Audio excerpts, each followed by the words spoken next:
Do we have a choice in our own life story? Today's story is about a young man who had had some knee injuries, who was overweight and really struggling with his mental health. And it's about the moment that he realized he had a choice, not just in his physical body, but in the quality and flavor of his thoughts, and then where that has taken him. It's a super personal story told by today's guest, and I hope you'll join me for it as we go into a really deep dive into human consciousness and how it affects our physiology. Hi, I'm Jenna Quinton, founder of Adjust Your Media and host of today's podcast, and this episode is brought to you by Adjust Your Marketing Blueprint, where I help you and your team to tell your chiropractic stories, to provide you the tools and the strategy so that you can do it easily and well, effectively and efficiently. So thanks for joining me today. Today's guest on What Chiropractic Doesn't Cure, Stories of Innate, is Dr. Mel Krug. She's a chiropractor at Inspire Life Chiropractic Center, but she's also a holistic mentor for healers, leaders, entrepreneurs, helping them to build an aligned life and business without sacrificing their own health and well-being, which is amazing. So thanks for being here today.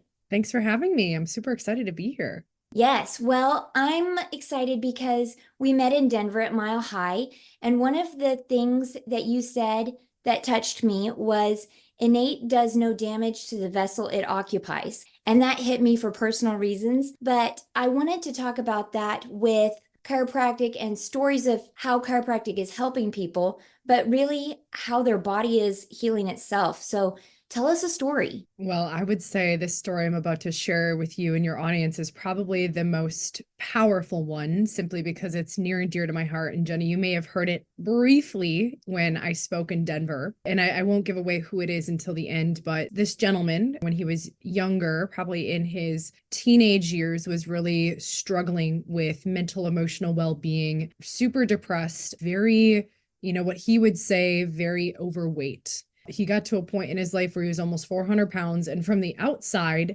he was the homecoming king. He was the life of the party. But on the inside, he felt lost. He felt alone. And to the point of like, what's the point of living on this planet? Right. And as teenagers now, I can resonate with that deeply, given the nature of this person I'm sharing in their story.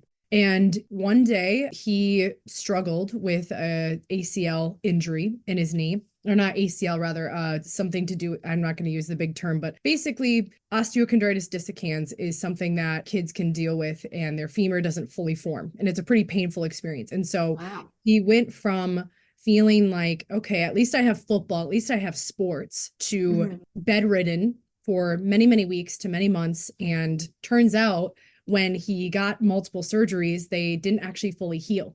And mind you, this kid had grown up with a lot of instability in his life, a lot of parental arguing growing up, and didn't really have the environmental support to allow his body to heal or to allow Innate to do the job even better. And so there was one point in his later teenage years before he went to college where he had his fourth surgery, mind you, on the same area of his body. So something's going on there where the medical system isn't necessarily allowing this thing to heal. And this is before he got into chiropractic. And he stepped on the scale and he said, wow, if I don't make a change in my life, I'm going to die. And he would quote that to this very day, and he still does. And so he starts making a few changes here and there. Granted, now he's in college and living a very interesting life, as sometimes we do in college, right? We don't always have and are on purpose. And so he ends up, as he's doing some of these changes, he ends up at a chiropractic business fair. And I thought that was interesting, learning about his life and his life choices, right? Partying a lot, not necessarily going to school. And he ends up at this business fair. And he walks up to a chiropractic booth, because if we've all been to these fairs, maybe you've seen chiropractors doing scans on the nervous system or checking out people's posture. And this is a Saturday. So he could have been doing anything else on a Saturday, right? Right. Partying, whatever, as young, maybe 20-year-old guys do. And he walks up to the chiropractor and he does the scan on his nervous system. And if any of you are familiar with scans, his nervous system showed extreme stress, black bars in 5 points of his body. And the chiropractor said, well, it makes sense why you're dealing with XYZ, headaches, you're not healing, your body's not losing the weight you want, and you're feeling like you're just exhausted and depressed all the time. And the chiropractor said, this is something I can definitely help with. And mind you, this is a college student, right? So he signs up for care. And this is to the point in his life where he rode his bike 3 times a week to this chiropractor. Wow. And I remember him sharing after his first adjustment, he said the lights just turned on. And of Mm, course, it was adjustment to C1. And it's like his life from that moment changed. The light yeah. turned on. He woke up and said, wow, my life actually matters. And so from then on, he started making the behavioral changes even more to eventually get to a point where, surprise, this person is my brother. If you guys didn't catch on or if you weren't in Denver with us, this chiropractor, I'm so grateful for him. And the reason why I'm sharing this, even though my brother is now, of course, my patient, he sees me, but I was still in chiropractic school and I was so grateful that that one Saturday, something in his brain, something in his innate that was still Hmm. wanting him to live, guided him towards this Yes. chiropractor where he made it happen. And I remember he told me, he said, I saw you going to chiropractic school and I saw you doing really well with your life and making these changes that you experienced from chiropractic. So I, for some reason, that day felt inspired, like, you know what? My sister's doing something different. I wonder if there's something to this chiropractic thing. So now my brother is a health and wellness coach. He's my business partner, and he has sustained losing 170 pounds and completely healed his body.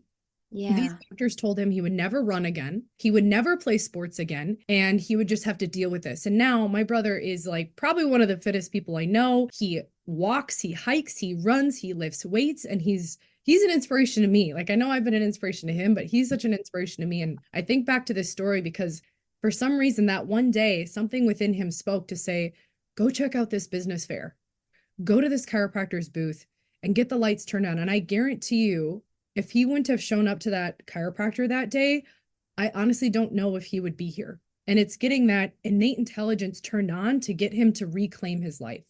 So I could go on, but I'm so grateful for that chiropractic story, even though it wasn't with me, Yeah. because the truth is, like, when you're working with innate, anything is possible.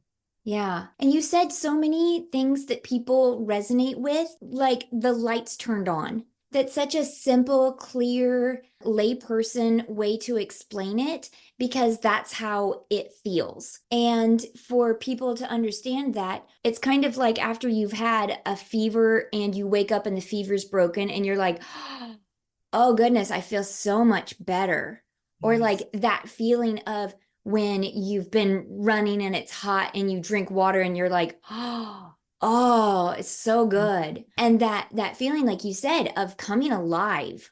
And I think Yes. that that explains it so well. But hopefully, I hope everybody experiences those moments where you feel that nudge to do something different on a Saturday. Like, you know what? I should turn around and say something to that person at the grocery store. That little nudge of, I should go back in the house and get that one thing. And then you pass a wreck and you're like, wow, what was that? I know it's always been in human history, but maybe especially now where we get so distracted Yeah. and we numb out. I numb out. You know, Yeah. there's pain that I don't want to feel. And I think, yeah, I will be busy, party, be with friends, numb out, distract. But then we don't hear those nudges. We don't hear that voice that is ultimately for our good.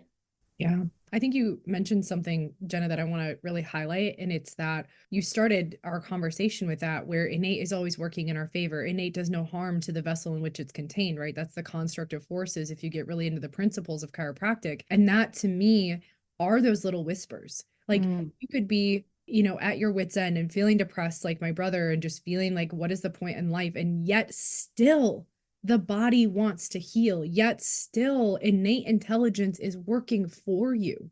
And so I love that you brought that full circle. And I think the more that the audience, whether they're chiropractors or not, can really start to trust those innate cues, that's what we're talking about here is your innate intelligence wants you to thrive. Even when you've gone through the darkness or you've, you know, felt like you're falling down that hole and nothing matters like my brother and really going towards other behaviors that dim our light, guess what? Innate intelligence has very interesting ways of saying, hey, guess what? You still matter. I'm still here. Take care of you. So I love mhm. that you know, brought that full circle. And that's what I think about Michael, my brother, that day is something within him said, go this way. Yes. And there are so many things that I think people are understanding more about mental health. Like, I love talk therapy. I love the tools that my therapist gives me once a month that then I go back and work on. But we're understanding more the physiological connection, the mind body connection, that we are mind and body and soul, all three, all put together, and we can't affect one without the others. And that's what's beautiful about chiropractic being this entry point Yeah. into the nervous system, this entry point even into the blood chemistry of Yeah. our body, that it is this entry point. And I think about how good that is. Like, if we do have a wonderful, even trauma-informed therapist who's doing mental health work with us, that we still can address the nervous system and the body and have that entry point. Absolutely. That's a lot of the clients and patients that I work with in my office. I would say 90% of the time, they're coming in not just for pain, but actually for their mental well-being, because I'm loving that this perspective you're speaking to, the mind-body connection. At least that's the way I speak about it in chiropractic. Like, you cannot impact the physical without impacting the mental. And even in the chiropractic philosophy, we talk about the mental impulse. And so there's thankfully so much more research to support what chiropractic has been able to do for over 100 years now, not just for the physical, but for the mental, emotional. And they've even had hospitals and clinics created back in the day for people in the mental health hospitals. And guess what was happening? They had a higher, I guess, retention rate of them not getting readmitted to the hospital because of chiropractic. I mean, the history of mental health and chiropractic is really, really cool if people have a chance to look into it. Yeah, absolutely. So, I love to talk about stories, and one part that I think about, and I think that is so good for you to speak to, is just how the stories that we tell ourselves affect our own health and our businesses. Yeah, that's a big one. How much time do we have? Yeah. So we have to consider that what's happening in our mind, our thoughts, actually create neural pathways. Number one. Mhm. And this is not a woo-woo concept. If you were to be put into an MRI or a CAT scan and you actually saw the activity in your brain, you could see your thoughts actually moving throughout your neurochemistry. So that's number one, Right. that your thoughts are actual chemical things happening in your brain. You just can't see it, right? Yeah. So you have to consider then, okay, if my thoughts are neurochemistry happening in the moment, right? My neurons are firing, then how does that actually then show up in the quality and the flavor of the thought? And what I tell Mm. my practice members and my clients and my students that I teach is, regardless of the story you're telling yourself, whether it's one that is wiring into a future that you're creating or one that you feel like you're stuck in the past, you are somaticizing and creating neural pathways and anchoring, right? You've heard the term neurons that fire together, wire together. Well, that's not just in your physical behaviors, but actually in your thoughts. So for example, let's say you're a chiropractor and you wake up every day and maybe you're struggling in practice and you think, of course I'm struggling. It's the economy, or like, this is how it's always been. Or I call patients out so fast and they're like, same old, same old. I'm like, do you realize what kind of like story you're telling yourself and how that's actually showing up in your physiology? And so the first step in changing that is just becoming aware that you can become aware of your own thoughts. You can become the observer of your own reality, which is more of like the quantum realm. And the more you can become aware of, oh, wow, that came out of my mouth, or that's interesting, I seem to have this thought, that's how we can begin to start to shift it and change it. But it is a neurochemical thing where we are wiring these pathways if we continue to tell ourselves these same stories over and over and over again. So I always invite people and say, hey, look, do you want to live into this story? And if so, how's that working for you? And if not, how do you want to start to shift this? And that's something I help my clients with quite a bit on a weekly basis. I love that because, when we think of epic stories, whether it's Lord of the Rings or my kids and I are reading through Harry Potter, I'm reading it out loud to them, and we are at the Battle of Hogwarts in the very last book. So it's exciting times. But all of those moments where a character has a choice to make, a road Yeah. to take. Does Bilbo leave the Shire? Does Harry go search for Horcruxes?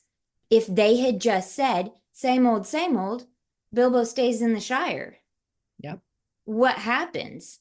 So all of these moments realizing those stories are us. Yeah. We are living out a story. It might not feel as dramatic, but it actually is. It Mhm. is. And like you said, to realize that we can change that. Yeah. That next chapter, like our fingers are on the keys of that Mhm. keyboard in each thought. And I think about personally, I have said for years, I'm not a morning person. And Mm. even that identity of this is who I Yes. am not a morning person, and wanting to change that. So we are recording this middle of October. Since August, I started waking up at 6 a.m. And the first thing I do is join a 49 breaths call with Dynamic Essentials. Yeah. And I'm still in bed. I put my phone there and I'm like, I'm just gonna breathe here for a minute. And it is amazing how starting with breath work and those affirmations, I feel it rewiring my brain. Yes. And it is amazing then I absolutely feel like I have the power to change my morning and go down and make a hot breakfast, make sure my kids get protein and the things that I want them to have, make sure they have their gym bags and their flutes and all of the things. And I'm at 38 years old. Is it possible that I could say I am a morning person? I think so. Yeah. So at least I'm hearing. And what I love that you're speaking to, Jenna, is choice. Yeah. There's a choice point. And I think a lot of people can get really stuck in the language that they're using, or even just, as we said earlier, oh, I'm not a morning person, or it's always been this way. One of the things I help my clients with is looking at their languaging down to the word of I've always been this way, or I've never been this way, or I could never do that, or I should do this. That is what we call imperative languaging. And it's something I teach within my 6-month program, Project Linus, where it's like, hey, how can you become the creator of your language and have conscious languaging? Because your words matter and your words create reality. So if you can catch yourself and say, where does that thought pattern come from that I've never been a morning person? Is that from my lineage? Is it from my parents? Who is injecting their values onto me? And say, why do I feel like I can't be a morning person? What stories Mhm. am I telling myself that are keeping me in this current reality? And how can I choose and know that I am autonomous being regardless of your external circumstances? How can I choose? And you, even as a mom, right? Like that can be a very, I don't want to say excuse, but that's a reality for parents, right? Maybe you want more sleep, but coming back to how can I choose and say, you know what? What if I just took one step and I don't even have to get out of bed? I can, have the lights off and just turn on this phone and just do this thing. What Yeah. if? And I think that bridge of like, you know what? But what if it could be different? What if I could choose something different? And that what if completely opens up a different part of our brain, actually. And so your language and what you're speaking to is the language and the words we use actually triggers a different part of our brain to open up a possibility rather than just staying in our current reality. And it's the realm of possibility in which creation unfolds, which is what we call that quantum field. Beautiful example of that. Well, I love that this kind of circles back to your brother's story Yeah. of would he accept the reduced function of a doctor injecting their values of saying you will never run. Right. And that language of as a healthcare provider saying you will never be able to do this. It will always be like that. Hopefully, we are starting to wake up to realize we have a choice in our healthcare to say, will I accept this? Or what if I could go to a fair and meet a chiropractor and open up the possibility of something different? Yeah. It's beautiful. I think it's a disservice to tell a patient or a practice member you're always going to be like this. Because, like you said, then they get that in their mind and then they live into that label in reality. When again, there is way too much science and research now that shows your lifestyle habit, thinking differently, being differently, breathing differently actually rewires and creates neuroplasticity in the brain. And we know when we create new neural pathways, that of course shows up in your physiology because your nervous system controls every single cell, organ, tissue, gland in your body. Yes, absolutely. Well, you mentioned Project Lioness, and I'd love for you to tell us more about what you do with that and with Inspire Co.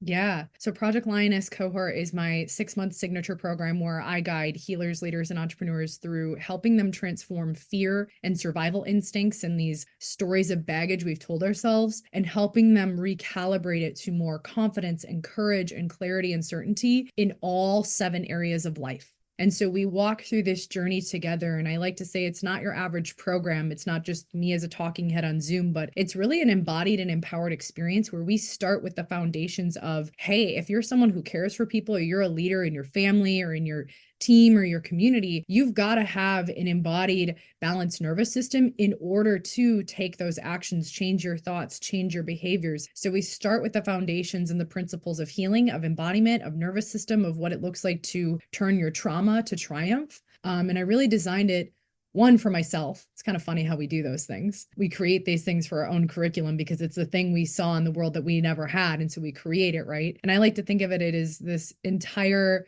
embodiment of the work that I've done over the past couple decades and putting it into a streamlined program to help people really go from those contracted states to their most, what I call their highest authentic leadership or their zone of genius in whatever it is they're creating. So that's my signature program I guide people through. I've guided people through here in the US. I've had students from all over the globe, which is really, really cool. Yeah. And that's one of the things I offer within our larger company. My brother and I started Inspire Co., in which we offer those types of programs, as well as him and I put on retreats and immersions. So you can come hang out with us. We've done it in Minnesota. We've gone to Costa Rica. I'm actually going to be doing one in Florida. So we've got a lot of different ways of working with us. And the way I say it is Inspire Co. focuses on health and healing, physical, mental, emotional, spiritual, and human consciousness.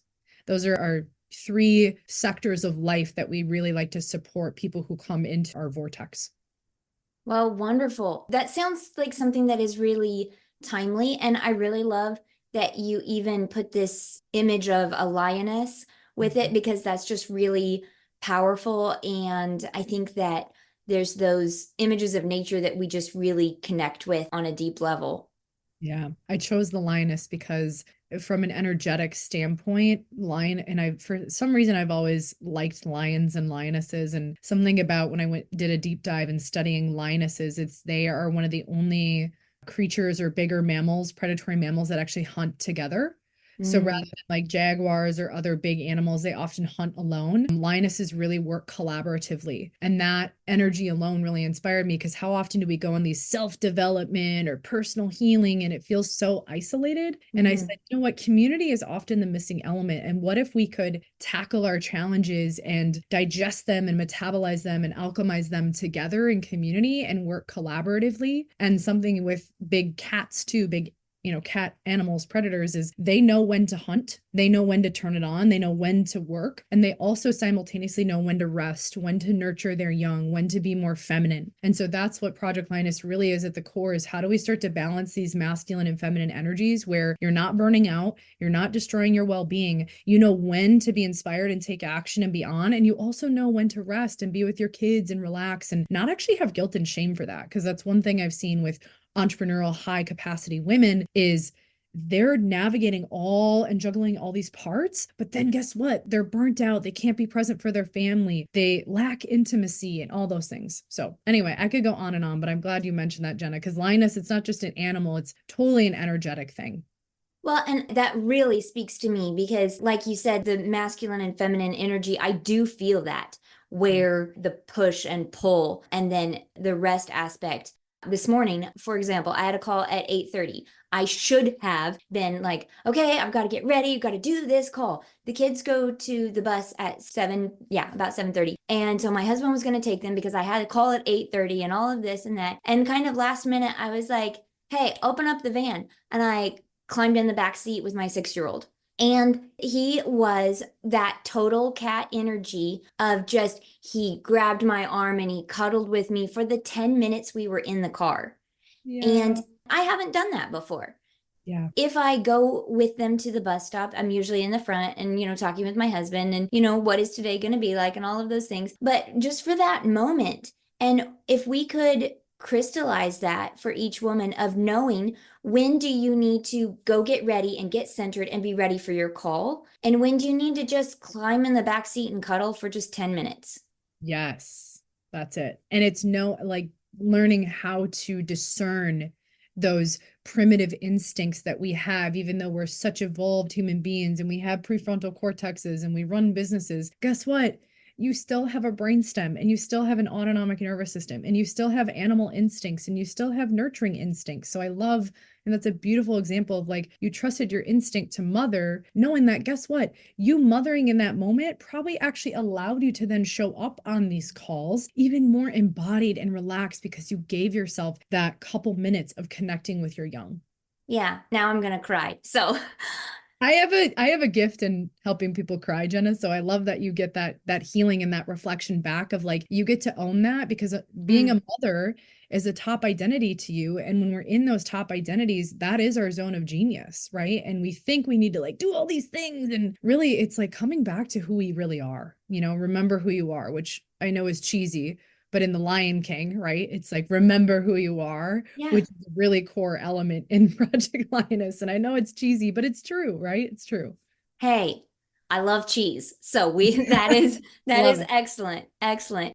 Well, I know we could talk all day, but I'm going to wrap it up. I am going to put all of the links for where people can find you with all of these wonderful things. So thank you so much for sharing this today. And I hope everybody checks out all of the links and just learns more about not just you and where to find you, but more of these topics of what you're talking about, because it's time for all of us to wake up and turn the lights on a little bit and find that choice in our health and in our lives and in our businesses. Well said. Thank you for having me.